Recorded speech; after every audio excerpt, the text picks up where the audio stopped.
میرا جو مجھے اطلاعات آئی ہیں پیپلز پارٹی کم از کم اس سے سہمت نہیں تھی, ایگری نہیں کر رہی تھی. اور دوسری سب سے اہم بات یہ ہے کہ اس نوٹیفیکیشن کے حوالے سے پیپلز پارٹی سے کوئی صلاح و مشورہ بھی نہیں کیا گیا. یعنی کہ مسلم لیگ نواز نے ایک سولو فلائٹ بھری جس کا نقصان یہ ہوا کہ کورٹ سے وہ سٹے ہو گیا, اور اب دوبارہ وہ پہلے سو موٹو کی بات کریں, لیکن ابھی جو لیٹسٹ ہے وہ یہ ڈیسائیڈ کیا ہے پی ایم ایل این نے کہ وہ ریویو پٹیشن میں جائیں گے لاہور ہائی کورٹ میں, اور اس کے بعد اگر وہاں سنوائی نہ ہوئی تو سپریم کورٹ چلے جائیں گے. تو یعنی مبشر بخاری صاحب آپ یہ کہہ رہے ہیں کہ جو پی ایم ایل این ہے وہی پرٹیکولرلی یہ ساری سچویشن جو پنجاب میں ہو رہی ہے یہ پی ایم ایل این کر رہی ہے, پی ڈی ایم نہیں؟ نہیں, اگر پی ڈی ایم کی موو تھی نو کانفیڈنس تک, جب ان کے اراکین نے سی ایم اسپیکر اور ڈیپٹی اسپیکر کے حوالے سے نو کانفیڈنس موو کی, اور آصف زرداری جب اپنا سٹرنگز موو کر رہے تھے وہاں تک تو تھی. لیکن گورنر پنجاب کا ڈی نوٹیفائی کرنا سی ایم کو اور ان کی کیبنٹ کو, یہ سولو فلائٹ اس معاملے پہ نظر آتی ہے پی ایم ایل این کی. اور اس میں دیکھیے کہیں نہ کہیں کوئی ایسا لکونہ تو رہ گیا تھا اس ڈی نوٹیفائی کرنے کے نوٹیفیکیشن میں, جس کی بنیاد پہ کورٹ نے سٹے دے دیا. اور اس میں پھر جو دوسری ویکنس نظر آتی ہے وہ یہ کہ جو پی ڈی ایم یا پی ایم ایل این کی طرف سے جس طرح کیس کو پرسو کیا گیا, کورٹ کو اس بات پہ قائل نہیں کر سکے کہ چودھری پرویز الہی کو اعتماد کے ووٹ کا کہہ سکے. لیکن جو پی ٹی آئی ہے وہ فرنٹ فٹ پہ مزید جا کے کھیل رہی ہے, جو نظر آ رہا ہے آج ہی, اور غالباً شاید آج یا کل میں اناؤنس کر دیں کہ چودھری پرویز الہی ہو سکتا ہے 11 جنوری سے پہلے اعتماد کا ووٹ بھی لے لے. اور اس صورتحال میں پی ڈی ایم کیا کرے گی یہ بھی ان کے لیے ایک بڑا کٹھن مرحلہ ہوگا. لیکن یہ جو اگلے دن ہیں آنے والے کم از کم 8 سے 11 جنوری تک بڑے ہیپننگ والے دن ہوں گے, بڑے اس میں ایونٹ فل دن ہوں گے, اور دونوں طرف کے جو سیاسی تیر انداز ہیں ان کو اپنے اپنے تیر آزمانے کا موقع مل گا. لیکن مجھے ذاتی طور پہ میں پھر یہ کہتا ہوں کہ ٹیکنیکل گراؤنڈز پہ پی ایم ایل این اور پی ڈی ایم یہ ویک کھیلی ہیں اس سارے سینیریو میں. ٹھیک, زنیرہ جیسا کہ این بی سی کہہ رہے تھے کہ جو گیم ہے وہ اس وقت پرویز الہی کے ہاتھ میں ہے, دوسری جانب ہم دیکھ رہے ہیں کہ پی ڈی ایم بھی بڑی متحرک نظر آ رہی ہے کہ اگر تو پرویز الہی اعتماد کا ووٹ لیتے ہیں تو پھر اس کو کس طرح سے ناکام بنانا ہے. آپ کو لگتا ہے کہ واقعی میں گیم پرویز الہی کے ہاتھ میں ہی ہے اور کچھ خاص خراب ہونے نہیں جا رہا ان کے لیے؟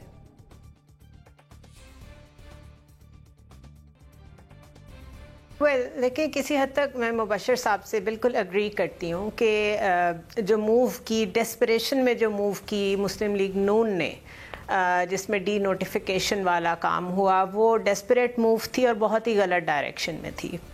اگر یہ دیکھا جائے کہ اس وقت ساری پارٹیز میں بہت سوچ سمجھ کے اینڈ گیم کو, لارجر پکچر کو دیکھ کے کون کھیل رہا ہے تو وہ پیپلز پارٹی ہے اور پی ٹی آئی ہے. نون لیگ سیمز ویری ڈیسپریٹ کہ کسی طرح سے وہ چینجز آ جائیں جو وہ چاہتے ہیں, اور یہ ان کا ایک انہیرنٹ پرابلم ہے. This is how they behave, this is how they create situations, اور میرے خیال ہے یہیں پہ جا کے ان کی جو ایک الائنس ہوتی ہے نا پیپلز پارٹی کے ساتھ, اس میں ایک ڈرفٹ بھی پڑتی ہے. سو وہ بڑی واضح نظر آئی اس سارے سیناریو میں. لیکن اگر آپ یہ دیکھیں کہ فائدہ کس کو ہے, مجھے لگتا ہے it's a win win situation for the 3 parties. جو پی ایم ایل این ہے اس کو بھی سوٹ کر رہے ہیں کہ کم از کم وہ مسل فلیکسنگ کیے جا رہے ہیں اور وہ اٹیکس کر رہے ہیں, کاؤنٹر اٹیکس مستقل کر رہے ہیں جو عمران خان کر رہے ہیں اس کے جواب میں. ایٹ دا سیم ٹائم کیونکہ پی ڈی ایم کے ساتھ پیپلز پارٹی ساتھ ہی کھڑی ہوئی ہے اور زرداری صاحب باقاعدہ آئے ہیں پنجاب میں, یہ الگ بات ہے کہ پلان اے کامیاب نہیں ہو سکا, لیکن پوسچرنگ ان کی بھی موجود ہے, وہ بھی مسل فلیکسنگ کر رہے ہیں. اور اگر پی ٹی آئی کو دیکھیں اور پی ایم ایل کیو کو دیکھیں تو بہت ہی ون ون سچویشن ہے. پرویز الہی صاحب نہیں چاہتے کہ اسمبلیز ڈیزالو ہوں تو وہ نہ ہونے کی سچویشن کریٹ ہوئے جا رہی ہے, اور پی ٹی آئی جتنا زیادہ یہ دکھانا چاہتی ہے کہ how much they are in control, وہ کتنے پاپولر ہیں اور کتنی بڑی جماعت ہے, ان کو وہ دکھانے کا موقع مل رہا ہے. سو اگر صرف پولیٹیکل سیناریو دیکھا جائے تو سب کے لیے ون ون سچویشن ہے. اگر کسی کے لیے پرابلم ہے تو وہ ملک ہے, ملک کے لیے بہت پرابلم ہے. اگر اسی پالیٹکس کی گیمز میں, اسی ٹگ آف وار میں, اسی مسل فلیکسنگ میں لگے رہیں گے تو جس سائڈ پہ ہم جا رہے ہیں, ٹیررزم کی طرف دیکھیں آپ, اکانومی کی طرف دیکھیں آپ, وہ بہت چیز سفر کر رہی ہے, لیکن باقی سب کے لیے it's a win win situation. صحیح. مزمل سہروردی صاحب, جس طرح سے مبشر بخاری صاحب نے کہا کہ پی ڈی ایم ایک وقت تک تو ساتھ تھی, لیکن جہاں پر پی ایم ایل این نے سولو فلائٹ لی وہاں سے ہم دیکھ رہے ہیں کہ چیزیں اکارڈنگ ٹو سچویشن نہیں ہوئی, یا جیسا کہ ایکسپیکٹ کر رہے تھے ویسی نہیں ہوئی. اب آپ کو کیا لگتا ہے کہ پی ڈی ایم ساتھ دے گی پی ایم ایل این کی اس ساری سچویشن کا جو کہ انہوں نے جو سولو فلائٹ پکڑی تھی اس کا؟ دیکھیں, میں مبشر سے ایگری نہیں کرتا. میرے خیال میں زرداری صاحب جو ہیں وہ آن بورڈ تھے, اور یہ جو گورنر کا نوٹیفیکیشن ہے اس سے وہ تمام اہداف حاصل ہو گئے جس کے لیے یہ نوٹیفیکیشن اور ڈی نوٹیفیکیشن کیا گیا تھا. دیکھیں, عدم اعتماد کے ووٹ تو کسی وقت بھی پی ڈی ایم کے پورے نہیں تھے, اور جو سپریم کورٹ کا نیا فیصلہ آ گیا ہے اس میں ٹرن کورٹس کے ووٹ کاؤنٹ ہو ہی نہیں سکتے ہیں. لہذا پاکستان کے آئین میں سے عدم اعتماد کا آپشن ختم ہو گیا ہے. سپریم کورٹ نے کانسٹیٹیوشن کو ری رائٹ کر دیا ہے اور اس میں سے ووٹ آف نو کانفیڈنس کو ختم کر دیا ہے, کیونکہ اب کوئی رکن اپنی مرضی سے ووٹ ڈال ہی نہیں سکتا. پارٹی ہدایت کے مطابق ووٹ نے کاؤنٹ ہونا ہے, نہیں تو ووٹ کاؤنٹ نہیں ہوگا. لہذا کسی کو یہ سوچنا بھی کہ عدم اعتماد کامیاب ہو جائے گی, it was a fools paradise. عدم اعتماد تو صرف اس لیے موو کی گئی تھی کہ وہ جب تک گورنر ڈی نوٹیفائی نہ کر دیں تب تک پرویز الہی جو ہیں اسمبلی نہ توڑ دیں. اس سے صرف 3, 4, 5 دن حاصل کرنے مقصود تھے. اس کی کامیابی کا تو کسی کو اگر یقین تھا تو میرے خیال میں اس نے یا سپریم کورٹ کا فیصلہ نہیں پڑھا یا اس کو موجودہ صورتحال کا پنجاب کی نمبر گیم کا علم نہیں ہے. لہذا نو کانفیڈنس کا تو کوئی چانس ہی نہیں تھا. وہ ایک سٹاپ گیپ ارینجمنٹ تھا کہ جب تک گورنر اپنا ماسٹر سٹروک نہیں کھیل لیں گے تب تک وہ عدم اعتماد فیلڈ میں رکھی جائے اور گورنر کو ٹائم دیا جائے کہ وہ نوٹیفیکیشن اور ڈی نوٹیفیکیشن کے مراحل سے گزر جائیں. جب گورنر نے ڈی نوٹیفائی کر لیا اس کے بعد اس عدم اعتماد کی ٹیکنیکلی کوئی ضرورت نہیں تھی, کیونکہ اگر اس پر ووٹنگ ہو جاتی تو پی ڈی ایم نے ہار ہی جانا تھا. اسے وڈرا کرنے میں ہی عزت تھی, اسے وڈرا کرنے میں ہی عافیت تھی. اب جب ڈی نوٹیفیکیشن ہو گیا تو اس کے بعد عمران خان صاحب کی وہ جو ڈیڈ لائن تھی اسمبلی توڑنے والی وہ ختم ہو گئی. اب پرویز الہی صاحب نے اعتماد کا ووٹ لینا ہے. انہیں لاہور ہائی کورٹ سے یہ بڑا ریلیف ملا ہے کہ ہائی کورٹ نے اعتماد کا ووٹ لینے کی کوئی ڈیڈ لائن مقرر نہیں کی.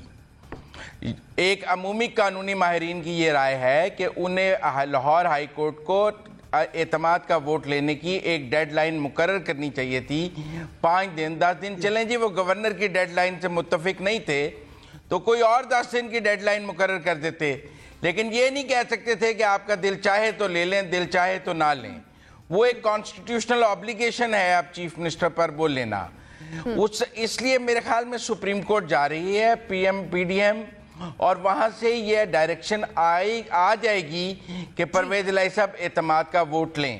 اسی لیے پی ٹی آئی یہ پوسچرنگ نہیں کر رہی کہ ہم اعتماد کا ووٹ نہیں لیں گے, جو پہلے 11 جنوری تک اجلاس کو ملتوی کر کے لیا گیا. انہیں بھی ان کے قانونی ماہرین نے بتایا ہے کہ آپ اعتماد کا ووٹ لینے کے پابند ہیں اور گورنر کے کہنے کے بعد آپ کو لینا ہے, it's a matter of time. میری انفارمیشن یہ ہے کہ پی ٹی آئی کے پاس ووٹ پورے نہیں ہیں. اعتماد کا ووٹ لینا ایک پل سرات ہوگا, اسی لیے اس کو ڈیلے کیا جا رہا ہے, ورنہ اسی دن لے لیا جاتا ہے جس دن اعتماد کا ووٹ لینا جو ہے ایک پل سرات ہوگا. آپ کا پوائنٹ آگے. مبشر بخاری صاحب کچھ ایڈ کرنا چاہ رہے ہیں. جی مبشر بخاری صاحب. میرا خیال ہے کہ میں بات کو صحیح طریقے سے کنوے نہیں کر پایا. دیکھیے, گورنر کی طرف سے اعتماد کا ووٹ کے لیے کہنے کا سلسلہ تو یہ خبریں تو کافی عرصے سے زیر گردش تھیں اور یقیناً اس میں زرداری صاحب شامل تھے. میں بات کر رہا ہوں اسپیسیفک نوٹیفیکیشن کی, کہ اس کے معاملے پہ جب اس کی ڈرافٹنگ ہو رہی تھی اور جو معاملات اس میں ڈسکس کیے جا رہے تھے اس پہ پی ڈی ایم کی باقی اور پاکستان پیپلز پارٹی میں بڑے اچھے لیگل ایکسپرٹس موجود ہیں, ان کی رائے بھی شامل نہیں کی گئی, نہ ہی وہ ڈرافٹ انہیں پہلے دکھایا گیا. میرے کہنے کا مقصد یہ تھا جس کی وجہ سے اس میں لوپ ہول پیدا ہوئے اور یہ سارا کچھ ہوا. باقی جو باتیں ہیں وہ آپ کے سامنے. ٹھیک ہے. NBC جب ہم پہلے اس معاملے پر بات کر رہے تھے تو آپ یہ کہہ رہے تھے کہ پاکستان تحریک انصاف جو ہے وہ پریشان ہے جو فیصلہ آیا ہے. حماد اظہر اور فواد چودھری کو بھی آپ نے کوٹ کیا تھا, لیکن اب ہم دیکھ رہے ہیں کہ نون لیگ رو رہی ہے اس معاملے پر کیونکہ اب وہ سپریم کورٹ جانے کا فیصلہ بھی وہ لوگ کر چکے ہیں. آپ کے خیال میں کیا وجہ ہے اس بات کی؟ دیکھیے میں نے پھر کہہ رہا ہوں کہ میں نے اس جملے کے بعد کہا تھا کہ یہ پرویز الہی کی جیت ہے, پرویز الہی ونس, یہ میں نے کہا تھا. اب میں ابھی بھی میں کہہ رہا ہوں کہ پی ٹی آئی سخت پریشان ہے. اور اب کل جو گئے یہ لوگ جرگہ لے کے چوشیات کے گھر پر, وہ معمولی بات نہیں تھی. وہ یہ کہہ کر گئے تھے کہ ہم عدم اعتماد کی ووٹ کی تاریخ لے کر آئیں گے. وہ تاریخ نہیں ملی ان کو وہ تاریخ نہیں ملی, بلکہ وہاں کہا گیا نقشہ کھولیں, ہم بتائیں کون سا القام آ رہا ہے. اس پر بات ہوئی, اندر کیا بات ہوئی, تصویریں بہت خوبصورت آئی ہیں, سب ہنس رہے ہیں, حتیٰ کہ فواد چودھری صاحب بھی ہنس رہے ہیں جو عام طور سے ہنستے نہیں ہیں, وہ بڑا خوبصورت لگ رہے ہیں اس تصویر کے اندر, وہ اور لوگ بھی ہنس رہے ہیں. بس وہ کلپ ہے, اس کے بعد کوئی کلپ نہیں ہے. تو میں آج بھی اس بات پہ قائم ہوں کہ پرویز الہی کو تمام کارڈز آج بھی پرویز الہی کے پاس ہیں. 10 کارڈ ہیں, وہ 10 کارڈ میٹر کرتے ہیں کہ وہ کدھر جاتے ہیں. ادھر جاتا ہے پروانہ یا ادھر آتا ہے پروانہ. اگر پرویز الہی اپنا پولیٹیکل کیریئر دیکھ رہے ہیں وہ ایک الگ بات ہے. اگر پرویز الہی مونس کا پولیٹیکل کیریئر دیکھ رہے ہیں وہ الگ بات ہے. مزمل نے بہت کھل کے بتا دیا ہے آپ کو کہ صورتحال اصل میں کیا ہے, ہوا کیا ہے.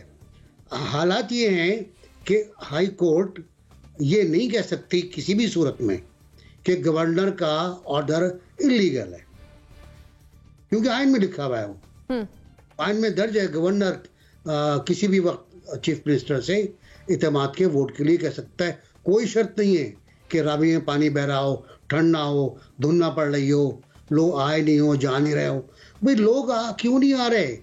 پرسوں شاید مزمل نے کہا تھا اسمبلی کا اجلاس ہو رہا ہے, بھائی لوگ کیوں نہیں ہیں آپ کے پاس؟ آپ اب کہہ رہے ہیں آپ جنوری میں لوگ آئیں گے, پھر کہہ گیا فروری میں لوگ آئیں گے. تو یہ تو بڑا مسئلہ ہو جائے گا. تو پریشانی پی ٹی آئی میں بہت زیادہ ہے. وہ چاہتے ہیں کہ جلد از جلد لوگ واپس آئیں, 11 تک واپس آ جائیں.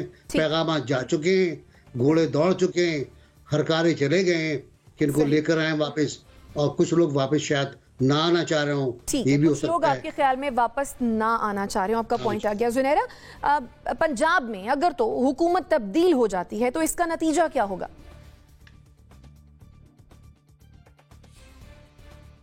دیکھیں ایکسکیوز می, جو حالات گلے کے اسموگ نے کیے ہوئے وہ یو کین سی, تو میرے خیال میں there is a rebirth of PMLQ coming up. Honestly speaking مطلب دے آر ویری لکی. کہاں تو بالکل 10-11 سیٹس پہ بارگیننگ کرنے والے اور کہاں وہ 30 تک پہنچ گئے ہیں. سو آئی ایگری ود ناصر صاحب کمپلیٹلی کہ politics is a game of surprises, اور میں حیران ہوں کس طریقے سے ری ایمرج کر رہی ہے PMLQ بیچ میں سے. اور جو فیوچر اپنا دیکھتی ہے PMLQ, اس میں کوئی شک نہیں ہے وہ PTI کے ساتھ ہی دیکھتی ہے. اس کی وجہ یہ ہے کہ جو منصلاحی فیکٹر ہے وہ بالکل بینڈ ہونے کو دی ادر وے تیار نہیں ہے. تو یہ 11th تک کی جو سچویشن ہے اٹس ویری فلوئڈ, کچھ بھی ہو سکتا ہے, کوئی بھی بارگینز ہو سکتی ہیں, لیکن you will see Pervaiz Elahi coming up as a victorious superman of Pakistan and Punjab. اور اس کا آپ کو جنرل الیکشنز میں جا کے اندازہ ہوگا کہ وہ کیسے اپنی پھر پنجاب میں ڈیولپمنٹ ورک کی کیمپیننگ کریں گے, اپنی مرضی کے لوگ اپوائنٹ کریں گے, اور ان کو اسپیس دے گی PDM, مکمل اسپیس دے گی, کیونکہ وہ لارجر پکچر کو ایک دفعہ یہ سیٹل ہو جائے تو سارے لارجر پکچر کو دیکھ رہے ہوں گے. So it's a long haul, یہ اتنی جلدی سیٹل ہونے والا معاملہ نہیں ہے. صحیح, ٹھیک ہے. ناظرین, یہ سوال جب ہم نے سوشل میڈیا صارفین کے سامنے رکھا کہ PDM کی پنجاب اسمبلی کے مخصوص اراکین سے حتمی روابط کرنے کی منصوبہ بندی ہو رہی ہے تو کیا وزیر اعلیٰ پنجاب پرویز الہی کو اعتماد کا ووٹ لینے میں مشکلات پیش آ سکتی ہیں؟ 67% لوگوں کا خیال یہ تھا کہ جی ہاں, پرویز الہی کو اعتماد کا ووٹ لینے میں مشکلات پیش آ سکتی ہیں, جبکہ 33% لوگوں کا ماننا یہ تھا کہ پرویز الہی کو کوئی مشکل پیش نہیں آئے گی. بریک لیتے ہیں, واپس آتے ہیں. Stay with us.